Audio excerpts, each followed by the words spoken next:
Hi friends, நம்ம Neha cooking சேனலில் இன்றைக்கி நம்ம பார்க்க போகிறது வாட்டர்மெலன் ஐஸ்கிரீம். இதுக்கு இன்க்ரீடியன்ட்ஸ் பார்த்தோம் அப்படின்னா கோகோனட் மில்க், வாட்டர்மெலன், பனானா இது 3 வச்சு தான் நம்ம செய்ய போகிறோம். ஃபஸ்ட்டு ஒரு கோகோனட் எடுத்துக்கிறேன். அந்த கோகோனட்டை கட் பண்ணிவிட்டு அதில் உள்ள வாட்டர்லாம் ரிமூவ் பண்ணிவிடுங்க.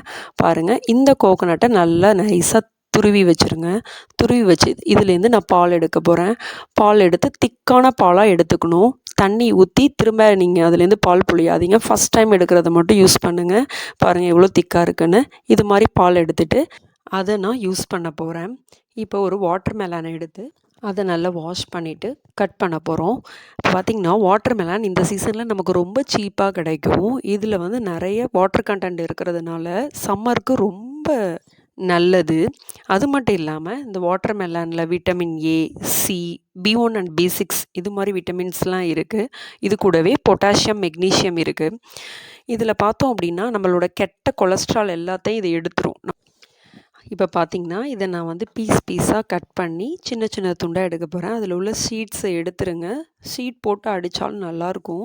சீடும் உடம்புக்கு நல்லது தான். இருந்தாலும் குழந்தைங்களுக்கு வந்து அந்த கருப்பு கலரில் இருக்கிறது பிடிக்காது. அதனால் அந்த விதையை எடுத்துட்டு பீஸாக கட் பண்ணிவிடுங்க. கட் பண்ணி எடுத்து வச்சுக்கோங்க. எடை குறைக்கணும்னு நினைக்கிறவங்க வாட்டர்மெலனை அதிகமாக எடுத்துக்கோங்க.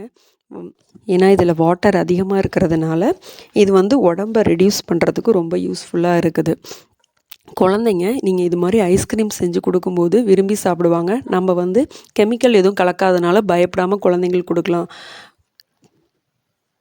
இப்போ பாருங்கள் எப்படி இருக்குன்னு. இதை நான் கட் பண்ணி எடுத்துகிட்டு இது கூட பனானா ஒரு 2 பனானாஸ் ஆட் பண்ணுறேன். எந்த பனானா இருந்தாலும் ஓகே தான். உங்கள் வீட்டில் என்ன வாழைப்பழம் இருக்கோ அதை போட்டு இதில் அடிச்சிருங்க. மிக்சியில் நல்லா கிரைண்ட் பண்ணிவிட்டு இப்போ அதை அந்த வாட்டர்மெலன் எடுத்தோம் இல்லையா, அதில் நான் எடுத்து அதில் ஆட் பண்ணுறேன். சுகர் பத்தாது அப்படின்னு நினைக்கிறவங்க சுகர் இன்னும் கொஞ்சம் சேர்த்துக்கங்க. தேங்காய் பால் அது கூட ஆட் பண்ணிவிட்டு ஃப்ரீசரில் வச்சு எடுத்தீங்க அப்படின்னா நமக்கு சுவையான டேஸ்டான ஐஸ்கிரீம் ரெடி. நான் ஒரு குல்ஃபி செஞ்சேன். அண்டு தென் ஒன்று வந்து இந்த பாட்டில் வைக்கிற மாதிரி வச்சு எடுத்தேன். என் குழந்தைங்க ரொம்ப டேஸ்ட்டாக விரும்பி சாப்பிட்டாங்க. நீங்களும் வீட்டில் ட்ரை பண்ணி பாருங்கள். ரொம்ப சூப்பராக இருந்தது உண்மையாகவே. பார்க்கவே எவ்வளோ அழகாக இருக்குல்ல. இதை சாப்பிட்டு பார்த்தா எவ்வளோ எம்மியாக இருக்கும். ஸோ நீங்களும் செஞ்சு பாருங்கள். கூடவே மறக்காமல் நம்ம சேனலை சப்ஸ்கிரைப் பண்ணுங்கள். கீழே இருக்க பெல் பட்டனை கிளிக் பண்ணுங்கள். Bye bye.